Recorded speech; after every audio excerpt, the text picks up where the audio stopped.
You might think you're special with your five senses and opposable thumbs. Please, I possess sensory organs you can't even begin to pronounce. General Zikar's voice, a Vraxian, echoed across the training hall, his emerald scales shimmering under the artificial lights as he patrolled the line of mixed-species cadets. Actually, sir, humans have more than five senses, replied Cadet Mitchell, standing at attention despite the alien's proximity. We perceive temperature, pain, balance, time, and our body's spatial orientation. Some scientists suggest we have over 20 distinct senses. The slap was swift and unexpected. A three-fingered hand possessing enough force to crush titanium struck Mitchell's left cheek. The sound cracked through the silent hall like a gunshot. Every non-human cadet instinctively took 3 steps back. Every human cadet winced in unison, not out of concern for Mitchell, but in anticipation of what was about to happen to the general.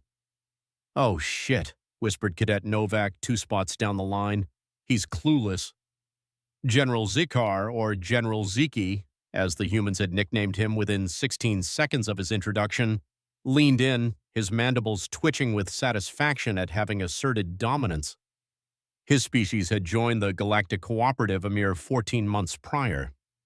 While they were technologically advanced and physically imposing, they had yet to grasp certain cultural subtleties, like not casually assaulting a human who hadn't signed the appropriate waivers.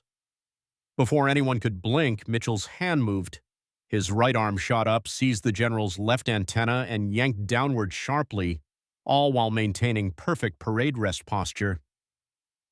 Now, here's something you should know about Vraxian antennae. They're not just decorative. They contain roughly 60% of a Vraxian's nerve endings and are directly connected to their central nervous system. Imagine someone grabbing your spinal cord and giving it a friendly tug. That's a rough equivalent. General Ziki emitted a sound that no translator in the galaxy could interpret as anything other than "sweet mother of all cosmic eggs," and dropped to his knees. "Sir," said Mitchell calmly, still holding the antenna, "I must respectfully request that you refrain from unauthorized physical contact with human cadets. Our reflexes are problematic." The other instructors, a Tyrellian weapons master, 2 Orion tactical officers, and a human lieutenant, watched with varying expressions of horror, amusement, and, in the lieutenant's case, a carefully maintained poker face that was beginning to crack around the edges. "Release me," gasped the general, all 6 of his eyes watering profusely. "Of course, sir," Mitchell replied, releasing the antenna, which now hung at an angle that antennae generally shouldn't. "My sincerest apologies for the reflex. As I was saying about human senses, we also have proprioception, which allows us to know where our limbs are in space without looking at them. Very useful for responding to unexpected stimuli." The training hall remained deathly silent as the general staggered to his feet, swaying slightly. His mandibles clicked rapidly, a Vraxian sign of extreme distress or embarrassment. The human lieutenant finally stepped forward. "General Ziki, perhaps we should continue this session after a brief recess. I believe the medical bay would like to examine that antenna." Dr. Eliza Morris had witnessed a plethora of bizarre injuries during her 5 years as head physician at the Galactic Cooperative Academy. There was the time a Cedian cadet accidentally inhaled a data chip, the memorable incident when a prune engineer got his prehensile tail caught in a quantum drive, and who could forget the human exchange student who tried to prove you could, in fact, eat certain varieties of phase-shifting Andromedan fungi. Spoiler alert, you cannot. But this was her first case of antenna assault by reflex. "I demand this human be court-martialed and expelled," General Ziki was shouting as he burst into the medical bay, one antenna flopping pathetically against his head while Lieutenant Hawkins trailed behind him, looking like she was losing a battle with her facial muscles. "For what exactly?" Dr. Morris asked, already scanning the damaged appendage with her medical tricorder. "Assaulting a superior officer, insubordination, a complete disregard for—" "Defending himself from unauthorized physical contact initiated by said superior officer," Lieutenant Hawkins interjected smoothly. "General, with all due respect, you struck the cadet first. It was disciplinary action." Dr. Morris exchanged a look with Lieutenant Hawkins. General, did you read the briefing packet on human cadets? The general's mandibles clicked in irritation. Of course I did. All of it, including Appendix C, physical training considerations for non-human instructors. The clicking stopped. One of the general's 6 eyes twitched. Page 42, paragraph 3, Lieutenant Hawkins quoted from memory. Due to evolutionary defensive mechanisms, humans possess unconscious reflexive responses to unexpected physical threats that bypass their conscious control. These reflexes can result in counteractions occurring before the human has cognitively processed the initial stimulus. In other words, Dr. Morris added, applying a regenerative gel to the damaged antenna, you hit him, and before his brain even registered pain, his body had already decided to grab the nearest vulnerable part of your anatomy and make you regret every life choice that led to that moment. The general's scales paled slightly. That's barbaric. That's survival, Hawkins corrected. Humans evolved on a death world with predators that would consider your species an appetizer. Their bodies don't wait for permission from their brains when they're in danger. Dr. Morris nodded sagely. You're lucky. Honestly, I've treated Orgian diplomats who made the mistake of surprising humans with backslaps. Those poor souls left with fractured exoskeletons. At least your species has internal skeletons. The point is, Hawkins continued, this incident won't be going in any official reports because technically you assaulted him first, and his response was an involuntary reflex, not an intentional attack. The general's mandibles worked silently for a moment, processing this information. Finally, he spoke with what appeared to be painful realization. You're saying I should have requested consent before physical discipline? We're saying humans don't do physical discipline, Hawkins clarified. We haven't since the 21st century. It's considered extremely inappropriate, especially between different power dynamics like instructor and cadet. Then how do you instill discipline? The general asked, genuinely confused. Dr. Morris couldn't help herself. We use our words, General, like evolved beings. Meanwhile, back in the barracks, Cadet Mitchell had become something of an instant celebrity. You grabbed his antenna! Cadet Williams was practically bouncing with glee. Dude, do you have any idea what you've done? Mitchell sat on his bunk, holding an ice pack to his still stinging cheek. Probably gotten myself expelled before the first semester even properly starts. No, you absolute legend, Cadet Novak chimed in. You've just single-handedly, literally, changed interspecies training protocols for the next decade. The barracks was a rectangular room lined with bunks, accommodating the 24 cadets of Training Squadron Echo. What made Echo unique was that it was one of the first truly integrated training units in the Academy's history, 12 humans and 12 non-humans, all training together to serve in the Galactic Cooperative Forces. Cadet Toro, a Volmeridian with blue-tinged skin and 4 arms, leaned against a nearby locker. On my world, touching another's sensory appendage without permission is grounds for ritual combat to the death. Yeah, well, on my world, slapping someone for correcting you is grounds for getting your ass kicked, Mitchell replied dryly.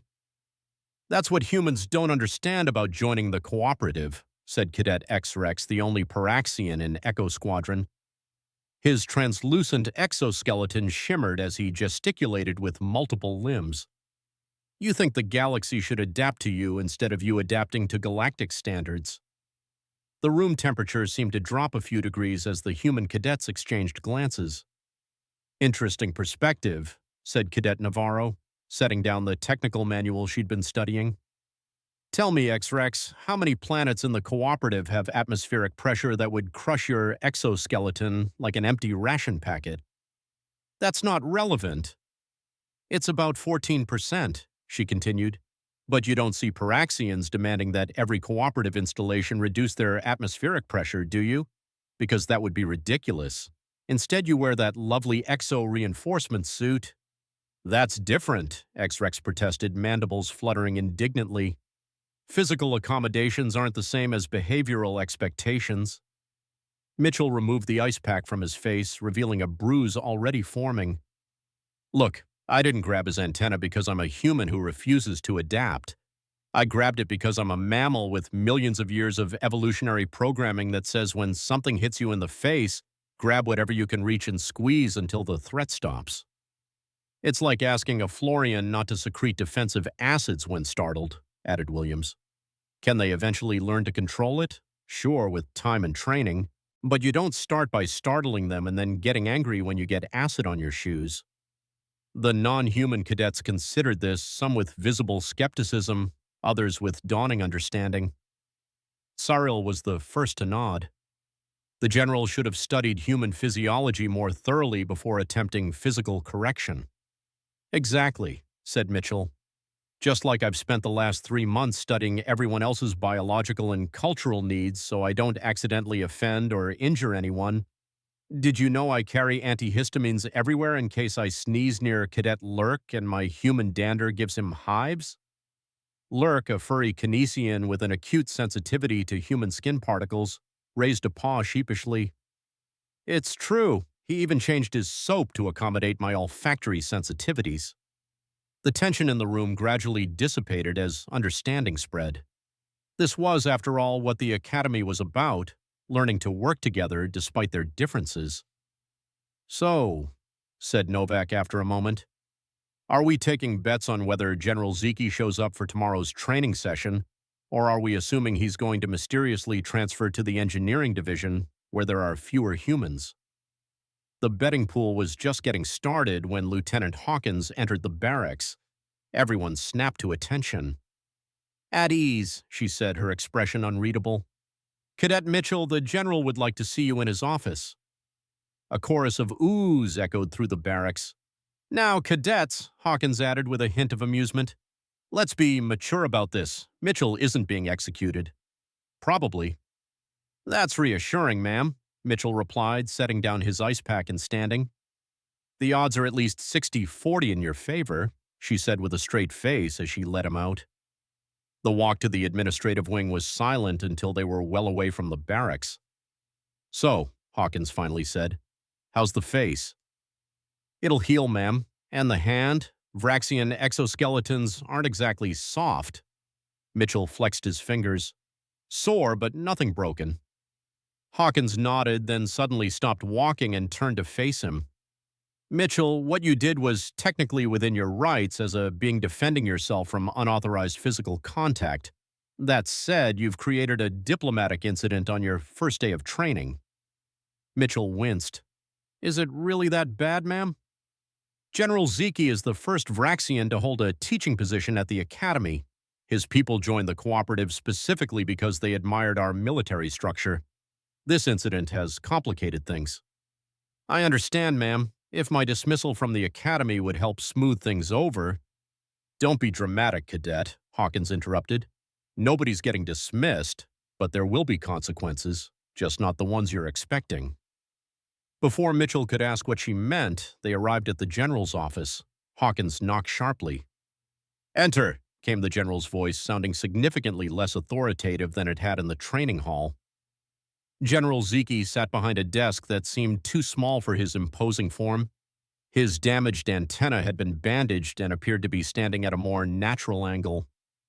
When Mitchell entered, the general's 6 eyes blinked in rapid sequence, a Vraxian expression of acknowledgement. Cadet Mitchell, he said formally. Please, sit. Mitchell took the offered seat, back straight, hands on his knees. Lieutenant Hawkins remained standing by the door. I have been informed, the general began, that my actions earlier today were inappropriate by human standards. Mitchell remained silent, unsure if a response was expected. Lieutenant Hawkins and Dr. Morris have provided me with a more thorough education on human reflexes and cultural norms regarding physical contact. It appears I made several significant errors in judgment. This was not at all what Mitchell had expected. The general's mandibles were clicking softly, a sign of discomfort, according to the xenobiology texts Mitchell had studied. Sir, I also reacted inappropriately, Mitchell started, but the general raised a hand to stop him. Your reaction was involuntary and defensive. Mine was deliberate and based on ignorance. There is a difference. The general shifted in his seat. On Varaya, physical correction is a standard teaching method. Our young learn through tactile feedback. It did not occur to me that what is normal for my species would be considered assault for yours. Mitchell nodded slowly. Cultural differences can be challenging, sir. Indeed. The general's mandibles clicked more rapidly. I should have been more thorough in my preparation for teaching multi-species cadets. This is my failure, not yours. Lieutenant Hawkins stepped forward. General Ziki has proposed a solution that I think will benefit everyone involved. Mitchell, the general, nodded. Cadet Mitchell, I would like you to assist me in developing a comprehensive guide to human physiological and cultural considerations for the training staff. Your demonstration today made it clear that such a resource is necessary. Mitchell blinked in surprise. You want my help, sir? I want to ensure no other instructor makes the same mistake I did today, and no other cadet has to defend themselves from their teacher. The general's mandibles stilled. Consider it your first assignment in intergalactic diplomacy. 3 weeks later, Mitchell found himself standing before the entire Academy training staff, 42 instructors from 17 different species, with a presentation titled Human Cadets, a Field Guide for Non-Human Instructors. General Ziki stood beside him, antenna fully healed, but with a barely perceptible kink that would likely remain permanent. As you can see from diagram 3B, Mitchell was saying, gesturing to a holographic display of the human nervous system, our reflexive responses bypass conscious thought. This evolutionary adaptation allowed our ancestors to survive on a planet where nearly everything was trying to eat them. A characteristic shared with several prey species, commented Commander Thorell, an Andorian tactical instructor. The difference, General Ziki interjected, is that humans evolved to be both predator and prey simultaneously. Their reflexes are defensive, but their follow-through is decidedly offensive. The presentation continued with Mitchell explaining various aspects of human physiology and psychology that non-human instructors should be aware of. The section on why humans may react violently to things you consider harmless was particularly well received. In conclusion, Mitchell said as they neared the end, humans are adaptation specialists. We can adjust to almost any environment or protocol given enough time and information, but our evolutionary programming runs deep, and certain stimuli will trigger automatic responses that no amount of training can completely eliminate. Commander Relic, a Traxian with a reputation for being particularly demanding of cadets, raised a tentacle. Are you suggesting we cuddle human cadets because they might react poorly to standard disciplinary measures? Mitchell glanced at General Ziki, who gave him a nearly imperceptible nod. No, Commander, Mitchell replied. I'm suggesting that effective discipline doesn't require physical contact for any species. Humans respond extremely well to verbal correction, loss of privileges, additional duties, and consequences that appeal to our strong sense of fairness and community standards. And what would you know about effective disciplinary methods, Cadet? Relic pressed, his bioluminescent spots pulsing with skepticism. Permission to respond frankly, sir? Mitchell asked. Granted, said the Academy Commandant, who had been watching the presentation with interest. Sir, I grew up with 4 older siblings on a terraforming colony where environmental suits failed regularly, and indigenous predators considered us a delicacy. By age 12, I was helping my parents maintain life support systems. By 16, I'd survived 3 planet-side evacuations and a pirate raid. The Galactic Cooperative Academy is challenging, but it's the least dangerous environment I've ever lived in. A murmur went through the instructors. What Cadet Mitchell is too modest to add, interjected General Ziki, is that humans as a species survived their own planet trying to kill them for millions of years, then nearly killing themselves with nuclear weapons, climate collapse, and artificial intelligence revolutions, all before achieving faster-than-light travel. They didn't accomplish this by being easily broken by harsh words or physical discipline. The room fell silent as the instructors processed this information. The guide we've prepared, Mitchell continued, gesturing to the data packets being distributed, includes species-specific recommendations for effective instruction methods that take into account biological and cultural differences. We believe these approaches will enhance training outcomes for all cadets, not just humans. After the presentation concluded and the instructors filed out, the commandant approached Mitchell and General Ziki. "Impressive work," she said, "though I must say this whole incident could have been avoided if someone had simply read the existing manuals." "With respect, Commandant," General Ziki replied, "the existing manuals were inadequate. They stated facts without providing context or practical application. And they were buried in appendices that no one ever reads," added Mitchell, before quickly adding, "Ma'am?" The Commandant raised an eyebrow but didn't disagree. "Well, your new guide should help prevent similar misunderstandings. And Cadet Mitchell—" "Yes, ma'am?" "Your handling of this situation has been noted in your permanent record. We need officers who can turn conflicts into learning opportunities. Keep it up." As the Commandant walked away, General Ziki turned to Mitchell. "She is correct. You have demonstrated exceptional diplomatic skills for a first-year cadet." "Thank you, sir, though I would have preferred to demonstrate them without assaulting a superior officer." "As would my antenna," the general replied dryly. "But sometimes the most memorable lessons are the painful ones." Word of the antenna incident spread through the academy like a quantum wave, growing more elaborate with each retelling. By semester's end, according to popular account, Mitchell had single-handedly fought off 3 Vraxian generals while reciting the complete biochemical composition of human adrenaline. The reality was far less dramatic, but perhaps more significant. The guide Mitchell and General Ziki created became required reading for all instructors and was eventually incorporated into the Academy's core curriculum. More importantly, it sparked a broader conversation about multi-species education approaches. For Echo Squadron, the event forged an unexpected connection. The human and non-human cadets began actively instructing one another about their biological and cultural distinctions, frequently with amusing results. "So, are you saying," questioned Cadet Tazaral one evening in the mess hall, "that humans purposefully ingest capsaicin, a compound specifically designed to deter mammals from consuming certain plants?" "Not only consume it," Williams responded, saturating his pasta with hot sauce. "We compete to see who can endure the most pain." "That's unsettling," said Trix, watching with all 4 eyes widened. "Says the species that considers fermented fungal spores a delicacy," countered Navarro. "Those are medicinal and enhance cognitive function." "They make you hallucinate geometric patterns and smell colors," Mitchell pointed out. "Precisely, enhanced cognition." These exchanges became commonplace, with each species learning the peculiar and sometimes alarming biological traits of their squad mates. They compiled their own unofficial guide, "Weird Things My Alien Roommate Does That Nearly Gave Me a Heart Attack," which became a bestseller on the Academy's internal network. General Zeke, meanwhile, became an unexpected proponent of human cadets. His first-hand experience with human reflexes provided him with a unique perspective that he freely shared with other Vraxian officials.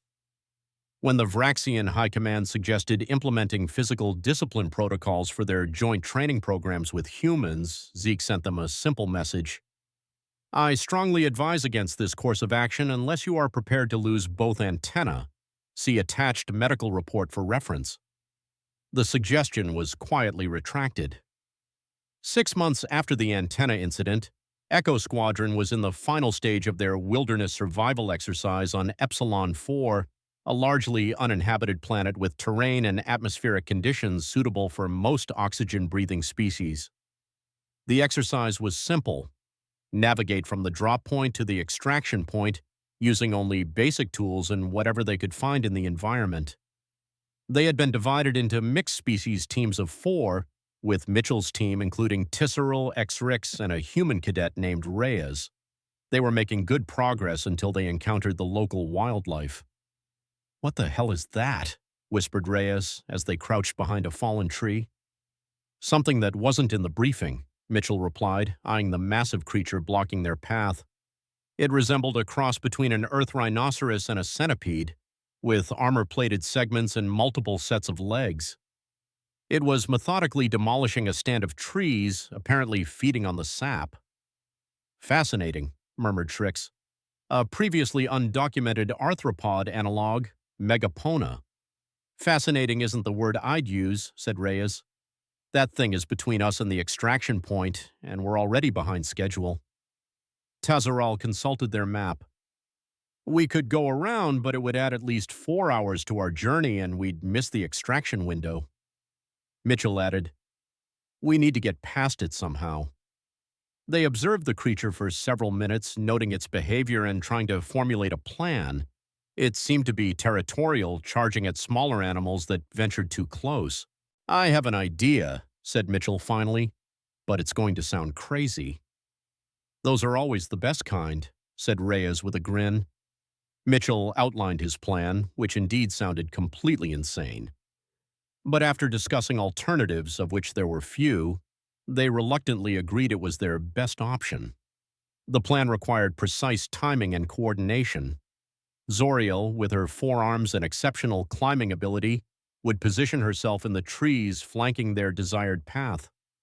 Shrix, whose exoskeleton could withstand significant impact, would serve as a momentary distraction. Reyes would use her uncanny aim with improvised projectiles to create noise away from their intended route, and Mitchell would do what humans apparently did best, something incredibly risky that might just work. As they moved into position, Mitchell felt a strange calm descend over him. This was exactly the kind of situation humans evolved to handle, adapting on the fly to unexpected threats in hostile environments.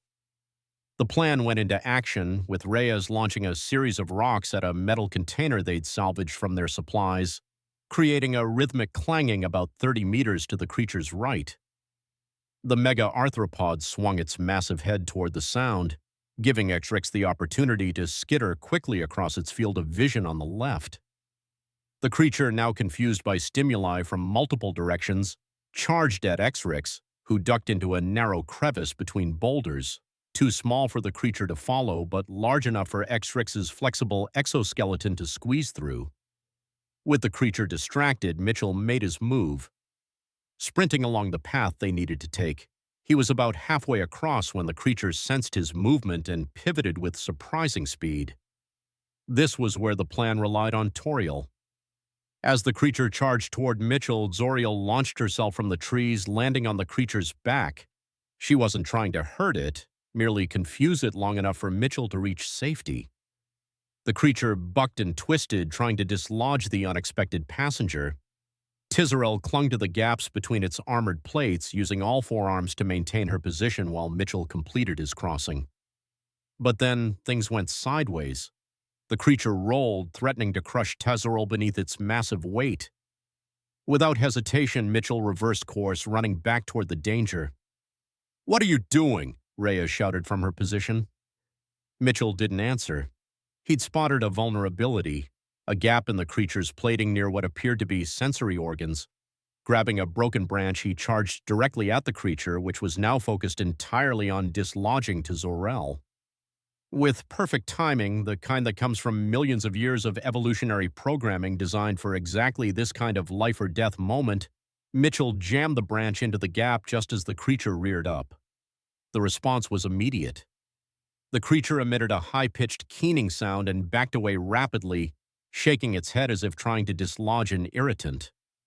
Toriel saw the opportunity to leap clear, and Mitchell grabbed her by one of her forearms, pulling her towards safety as the creature retreated into the underbrush, still making distressed noises. "Are you insane?" Tizarel gasped once they were at a safe distance.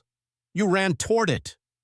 "You were about to be crushed," Mitchell replied, as if that explained everything. "So your solution was to ensure we both got crushed?" Shrix and Reyes joined them, Trix's exoskeleton covered in dirt from his tight squeeze through the rocks. "That," said Reyes, "was either the bravest or stupidest thing I've ever seen. I'm leaning towards stupid." "It worked, didn't it?" Mitchell countered, checking Tizarel for injuries. "Besides, we needed to get past it, and now we have, by traumatizing a previously undocumented species," Crix noted, though there was a hint of admiration in his translated voice. "How did you know where to strike it?" Mitchell shrugged. "I didn't, but most creatures protect their sensory organs, and that looked like a weak spot. It was just a guess." "A guess that saved my life," Tazarol acknowledged. Thank you, Mitchell. They continued toward the extraction point, making it with just minutes to spare. As they boarded the shuttle, they found the other teams already there, many looking considerably worse for wear.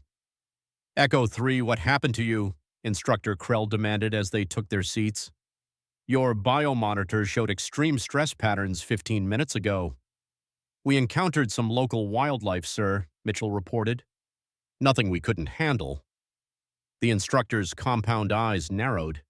Define local wildlife.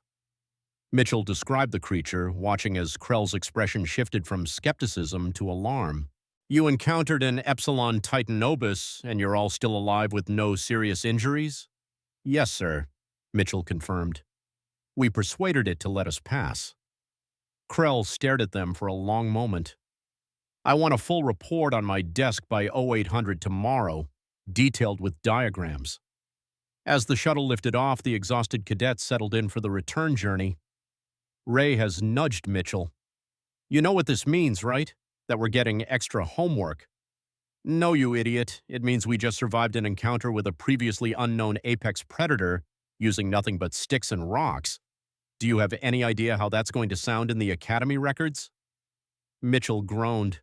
Please don't tell me this is going to be another incident. Oh, it absolutely is, Iris chimed in, mandibles twitching in the Paraxian equivalent of a grin. The humans who stared down a Titanobus led by the same human who grabbed a Vraxian general's antenna, added to Zoral. Your reputation is becoming colorful, Mitchell. Mitchell sighed deeply. Great, just what I needed. General Zeke was reviewing the wilderness exercise reports when he came across Echo 3's encounter with the Titanobothus. By the time he finished reading, his normally stoic expression had given way to what his species would recognize as stunned disbelief. Lieutenant Hawkins, he called, summoning his human colleague from the adjoining office. Have you read Cadet Mitchell's team report? Hawkins glanced at the file name on the general screen and fought back a smile. Yes, sir. Quite the creative solution they developed. Creative, it was reckless, dangerous, and completely unauthorized. They should have reported the creature's presence and found an alternate route, which would have caused them to miss their extraction window. Hawkins pointed out the exercise parameters were clear reach extraction by the deadline or fail. The general's mandibles clicked rapidly. The parameters did not include engaging with apex predators. They didn't engage, sir. They distracted and evaded using minimal force only when necessary to prevent injury to a teammate. Mitchell ran toward the creature to save Cadet Toro. Yes.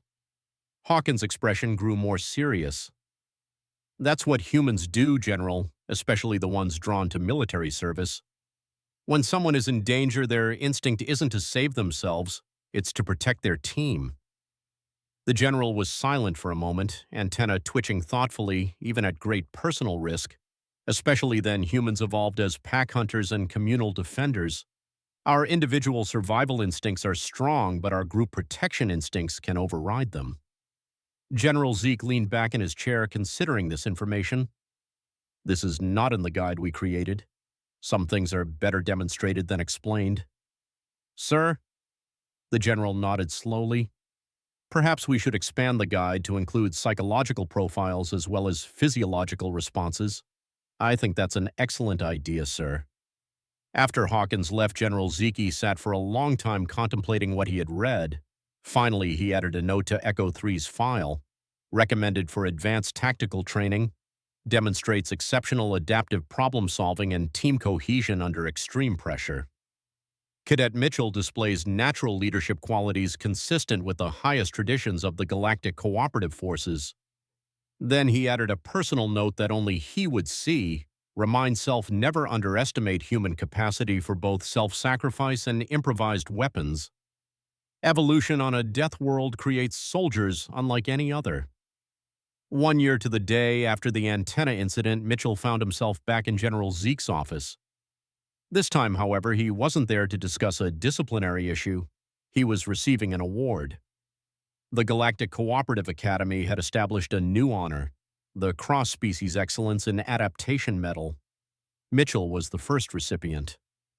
I still think this is unnecessary, sir, Mitchell said as General Zeke prepared to present the medal. Your modesty is noted, Cadet, but the award is not merely for you, the General replied.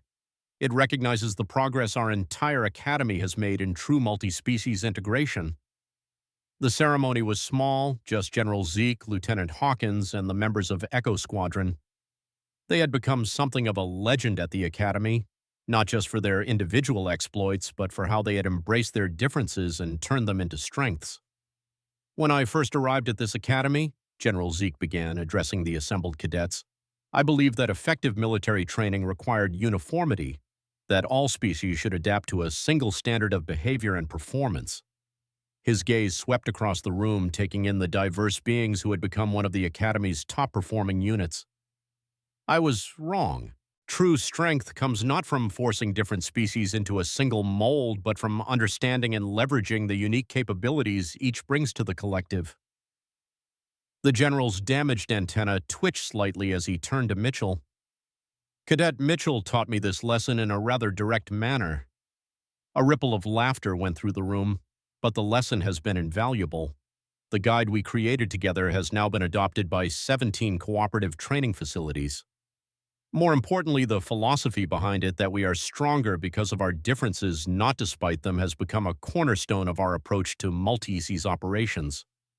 The General picked up the medal, a simple silver disc engraved with symbols representing the 17 founding species of the Galactic Cooperative. Cadet Mitchell, for your contributions to cross-species, understanding your exceptional adaptability in challenging situations, and your unwavering commitment to the ideals of the Galactic Cooperative. I present you with the inaugural Cross-Species Excellence in Adaptation Medal. As the General pinned the medal to Mitchell's uniform, he added quietly, "Try not to grab any more antennae, Cadet. The next species might have something more volatile attached to their heads." Mitchell's lips twitched into a smile. "I'll do my best, sir." The ceremony concluded with the traditional Academy salute, a gesture carefully designed to be physically possible for all member species, regardless of the number or configuration of their limbs. As Echo Squadron filed out of the office, Lieutenant Hawkins held Mitchell back with a light touch on his shoulder. "A word, Cadet." "Of course, ma'am." When they were alone, Hawkins leaned against the General's desk, arms crossed. "So how does it feel to become an Academy legend before even completing your first year?" Mitchell shifted uncomfortably. "Honestly, ma'am, a bit ridiculous. I didn't do anything special. Didn't you?" Hawkins raised an eyebrow. "You turned what could have been an interspecies diplomatic incident into a teaching opportunity. You've helped transform how we approach multi-species training, and according to your instructors, you've consistently scored in the top percentile in adaptability scenarios." "With all due respect, ma'am, I just did what seemed logical. Any human would have reacted the same way to being slapped, to the slap, yes, but not to the aftermath." Hawkins straightened. "The Academy Commandant has taken a personal interest in your progress, Mitchell. She believes you might be suited for a specialized track." Mitchell blinked in surprise. "What kind of specialized track?" "Diplomatic crisis response. It's a new program designed to train officers who can handle first contact scenarios and interspecies conflicts. The kind of officers who can think on their feet when cultures clash and standard protocols fail." "You want me to be a diplomat, ma'am?" I grabbed a superior officer's antenna. Hawkins laughed, "Which is exactly why you're being considered. We don't need more stuffy diplomats who know which fork to use at a state dinner. We need officers who understand visceral biological reactions and can adapt to them in real time." She handed him a data chip, "Your new training schedule. You'll continue with Echo Squadron for standard exercises, but you'll have additional coursework and simulations specific to the diplomatic track." Mitchell accepted the chip, still processing this unexpected development. "Does this mean I need to stop running toward giant centipede monsters?" "Quite the opposite, Cadet. Just make sure you have a really good reason when you do." News of Mitchell's medal and specialized training spread quickly, as all gossip does in a closed environment like the Academy. Most reactions were positive. The antenna incident had become something of a beloved Academy legend, but not everyone was pleased. "Special treatment," muttered Commander Relic as he watched Mitchell's team outperform the others in a tactical exercise. One human grabs a Vraxian's antenna and suddenly the whole curriculum changes to accommodate their barbaric reflexes. Captain Devarro, a Volmeridian instructor who overheard the comment, turned all four of her eyes toward Relic. Is that resentment I detect? Commander, how fascinating. It's concern for standards. Relic countered, his bioluminescent spots pulsing with irritation. Humans are being coddled. Devarro laughed, a melodic sound that carried across the observation deck. Have you seen their new training regimen? The diplomatic crisis track makes standard training look like a recreational activity. She gestured toward the training arena where Echo Squadron was currently navigating a complex maze filled with various environmental hazards. Each hazard was specifically designed to challenge different species, physiological weaknesses, extreme temperatures for the heat, sensitive paraxians, high frequency, sound pulses, painful to Kinesian ears, gravity fluctuations that played havoc with Volmeridian equilibrium, and atmospheric changes that made humans dizzy and disoriented. The point of the exercise wasn't to avoid all hazards. That was impossible. It was to recognize which team members were vulnerable to which hazards and coordinate accordingly. Currently, Mitchell was carrying a disoriented Williams through a high-gravity zone while Zoro used her forearms to shield Shrix from a heat pulse. They're adapting to each other's weaknesses, Devarro observed, not avoiding them or pretending they don't exist, but acknowledging and compensating for them. That's not coddling, Commander, that's evolution. Relic's spots darkened, a sign of grudging acknowledgement. Perhaps, but I still maintain that discipline is becoming too lax. You know what your problem is, Relic? Devarro said with a smile that showed all 26 of her needle-like teeth. You're thinking like a solitary predator, but the cooperative isn't about being the strongest individual. It's about being the strongest collective. Below them, Echo Squadron reached the maze's exit. Their time a full 3 minutes faster than the previous record, Impressive admitted, Relic reluctantly. And that said, Devarro is why Cadet Mitchell and his squadron are being given special opportunities, not because they're being coddled, but because they're showing us all how to be better. The diplomatic crisis training was every bit as demanding as Hawkins had suggested. In addition to his regular coursework, Mitchell now spent hours in advanced simulations designed to test his responses to increasingly complex interspecies conflicts. Scenario 47B, announced the AI running the simulation. Diplomatic reception on Proxima Station, 16 species present, including 3 with conflicting biological imperatives. Objective: prevent escalation when the Morican delegation releases pheromones that trigger a mating response in the Clytelian ambassador while simultaneously causing respiratory distress in the Terran representatives. Mitchell stood in the holographic reception hall, mentally reviewing everything he knew about Morin pheromone production, involuntary during stress Clytelian mating behaviors, aggressive and public and human respiratory sensitivities, wide-ranging and potentially fatal. These scenarios never had a perfect solution. The goal wasn't to prevent all problems, that was often impossible due to incompatible biological needs. The goal was to minimize harm, maintain dignity for all parties, and prevent escalation to violence. Or a diplomatic crisis was brewing as Mitchell noticed the Moran delegation entering the room, their pale skin already exhibiting the purplish hue that indicated impending pheromone release. He estimated he had roughly 40 seconds before the situation devolved into chaos.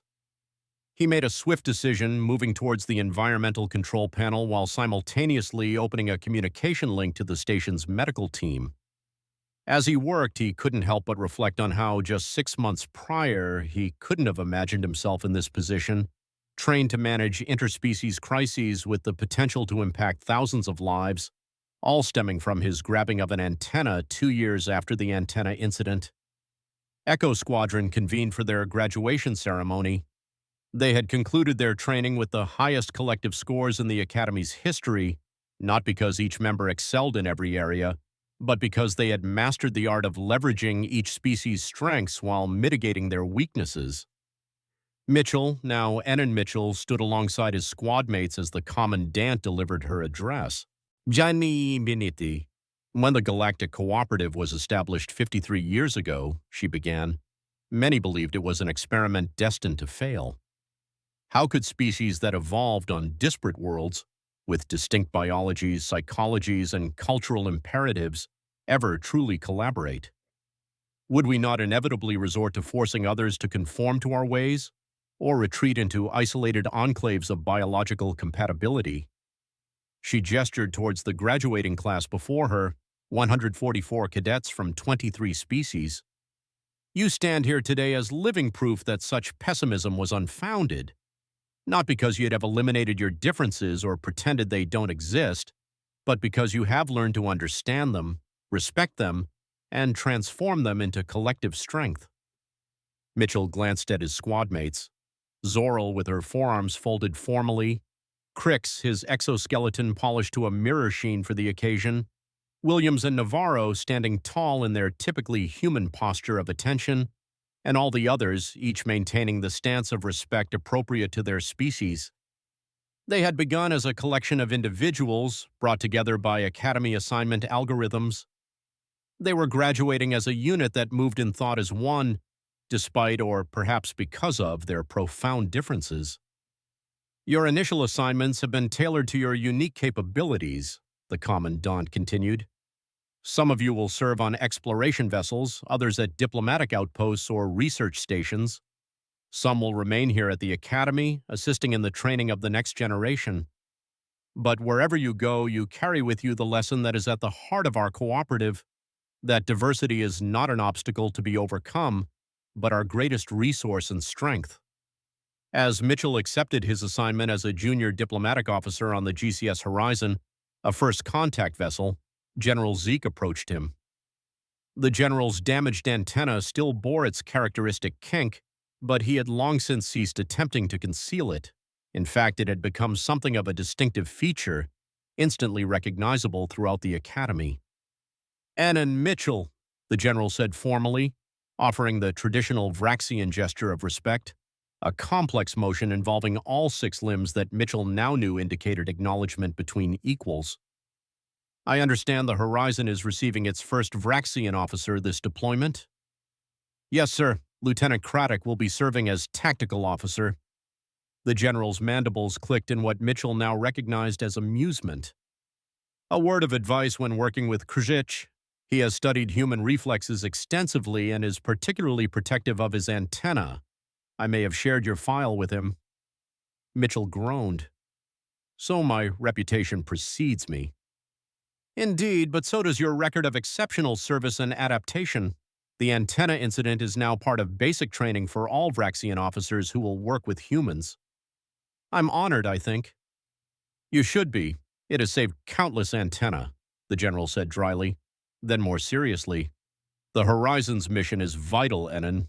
First contact with newly discovered spacefaring species is where the cooperative either grows or falters. Your experience with cross-species adaptation will be invaluable." "I'll do my best, sir." "I have no doubt," the general replied. "And Enon—" "Yes, sir?" "If you encounter any species with particularly vulnerable sensory appendages, perhaps try diplomatic channels before grabbing them." Mitchell couldn't help but laugh. "I'll make that my first priority, sir." As they exchanged final salutes, Mitchell reflected on how far they had all come since that fateful day in the training hall. What had begun as a misunderstanding born of ignorance had catalyzed a transformation in how the Academy approached multi-species training. The guide he and General Zeke had created was now standard reading for all cooperative personnel, and the principles it contained had influenced everything from ship design to diplomatic protocols. More importantly, it had taught Mitchell, and through him many others, that true strength didn't come from ignoring differences or forcing others to adapt. It came from understanding those differences, respecting them, and finding ways to turn them into advantages for everyone. As Echo Squadron departed for their various assignments scattered across the galaxy but forever bonded by their shared experiences, Mitchell knew that the lesson of the antenna would stay with him throughout his career. Not just as a cautionary tale about human reflexes, but as a reminder that even the most painful misunderstandings could become the foundation for a greater understanding.